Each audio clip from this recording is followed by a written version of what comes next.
For people new to FPV, building an entire drone from scratch can seem like a pretty daunting task. Soldering alone is a skill that can take years to master, and if done incorrectly, can cost you components and money. But a blind and fly drone will break, and you'll need to learn to repair it anyway. So for people new to FPV, is it better to build your own quad from scratch, or buy a ready to fly?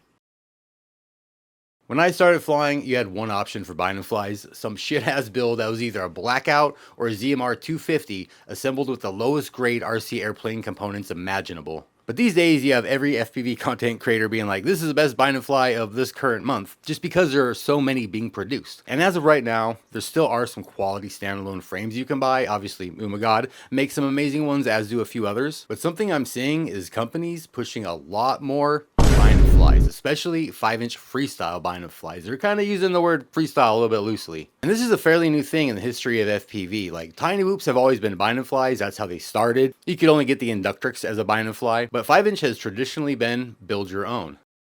And with that tradition comes people that don't like change, and you don't have to look too far to see the discourse people have been having with this for years now. And it's to build your own drone from scratch versus I just want to start flying, give me a drone. But now I'm seeing companies really starting to push beginner-friendly bind and flies. I personally don't give a shit. I learned on a 5-inch bind and fly, I learned on a piece of shit. Like, think of the worst drone you've ever seen from 2016. And think about a worse one. That's it. That's what I learned to fly on. However, I do recommend Sims and Tiny Whoops for first drones just because it'll save you a lot of money and make the transition to bigger quads way easier. But everybody learns differently, so there's really no right answer there. You kind of got to just jump into it.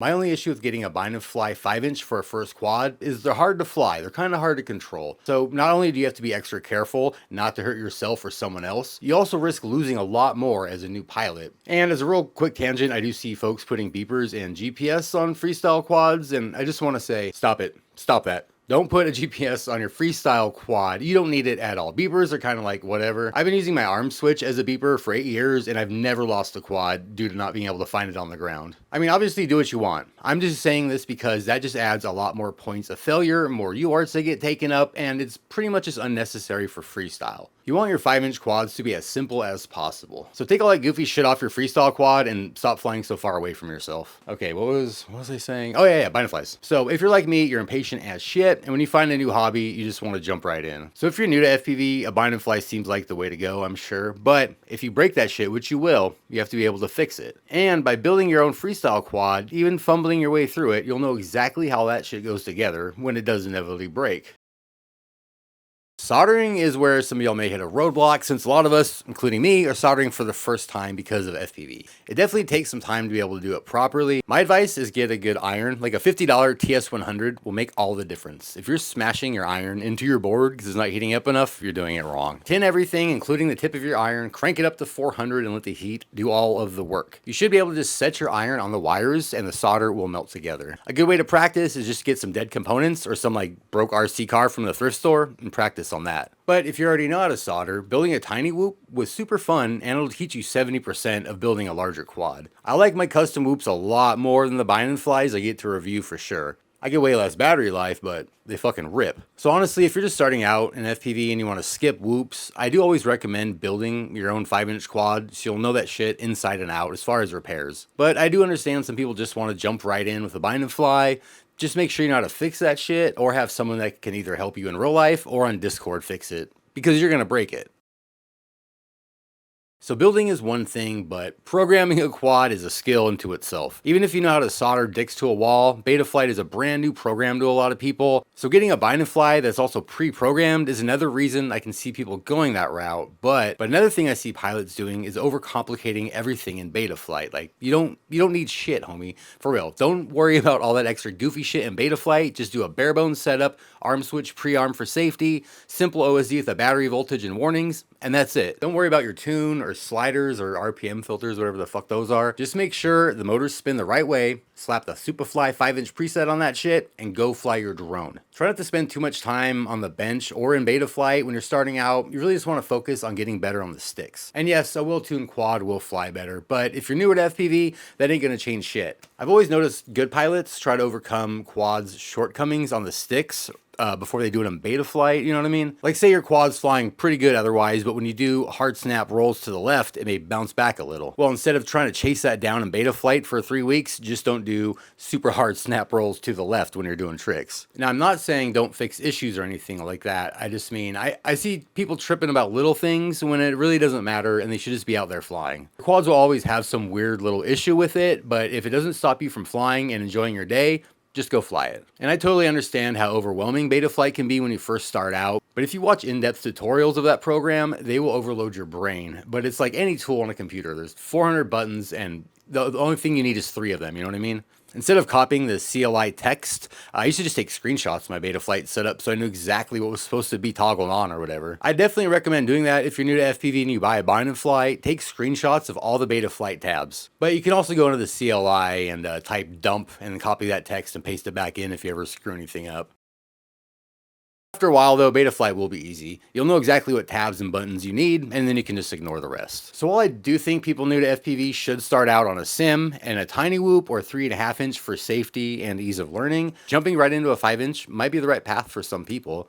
I just want to save them the frustration of crashing in a week and not knowing how to repair their quad, or being duped by advertising and buying some piece of shit bind and fly with 4-year-old components and T100 carbon woven together from factory floor scraps. There is some doo-doo out there, y'all. FPV is expensive, but building your own quad will save you money in the long run. My frame, the Demibot for example, is made for freestyle. It's made to take hits and keep flying, but just as important, it's meant to take those hits and protect the $300 worth of electronics I have on it. Both of my stacks are getting on 3 years old because my frames protect them. My Bot Grinder V4 motors, those have been on those arms for almost 3 years. The arms protect them. It's designed to take hits. And I've seen some cheap frames and bind and flies split down the middle and take out electronics. I've seen arms shatter and rip the pads off ESCs. Cheap frames don't really do the best job of protecting anything. So while a $400 bind and fly may seem like a good deal, a lot of times you can build your own with similar or better electronics for a comparable price. I mean, any quad will break once you slam it into enough concrete, don't get me wrong, but the nicer frames and designs will be a lot more forgiving and last you a lot longer than a cheap one.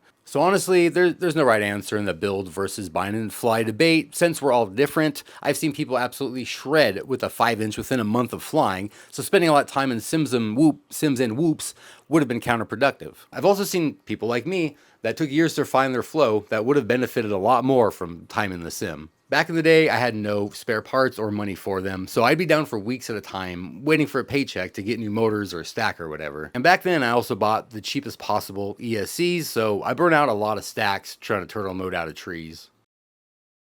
Some advice I have to people wanting to get a bind and fly is don't fall for marketing. If they're selling you a freestyle quad and it has a GPS, dead cat style arms, prop guards, run. Freestyle is just a marketing gimmick at that point. I would list some bind and flies that I like here, but I don't have any. As far as frames and components, I'll just say, as far as bashing is concerned, don't rely on YouTubers who only fly once a week and haven't been inside of an abandoned building in 10 years to tell you what's going to be good for you. Ask the people that are out there every day shredding quads and making videos with 0 affiliate links and no interest in review videos. Another thing that I'll rant about, I've noticed in this 8 years of this hobby, is everyone will have a different experience with components. For example, I swear by Hobbywing ESCs, as do a lot of people. But you can also find people that have had DOA boards and a bad experience. This is the same for most FPV brands. Quality control in electronics, for some reason, seems to be hit and miss in our hobby. And someone who flies more casual may love a certain stack, while someone who rips every day over concrete may be exploding that same stack way too easily. So don't dismiss a component just because one loud person doesn't like it. Try to find what works for you, get some backups of the same so you can stay consistent.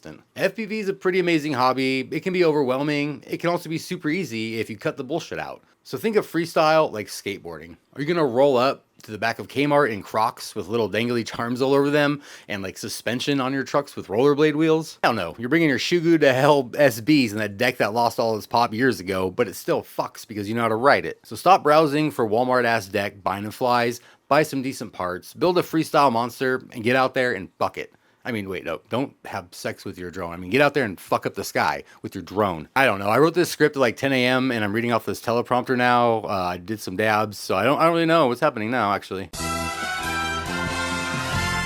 All right, everybody, that's going to do it for today's video. Thank you very, very much for watching it. I really appreciate it. If you're just getting into FPV, I don't know, buy, bind, and fly, or don't. Just start flying. It's pretty fun. Also, there's going to be a few changes coming to the channel. Number one is I have a teleprompter, so I got to figure out how to use it. Number two is I bought this really nice camera. And number three is I'm going to quit live streaming. If you want to watch another one of my rant videos, you can watch this one right here. And if you want to support this channel for the big changes, you can become a patron right here, get a bunch of cool benefits. All right, thank you very much for watching the video. I promise next time we'll be better. Bye.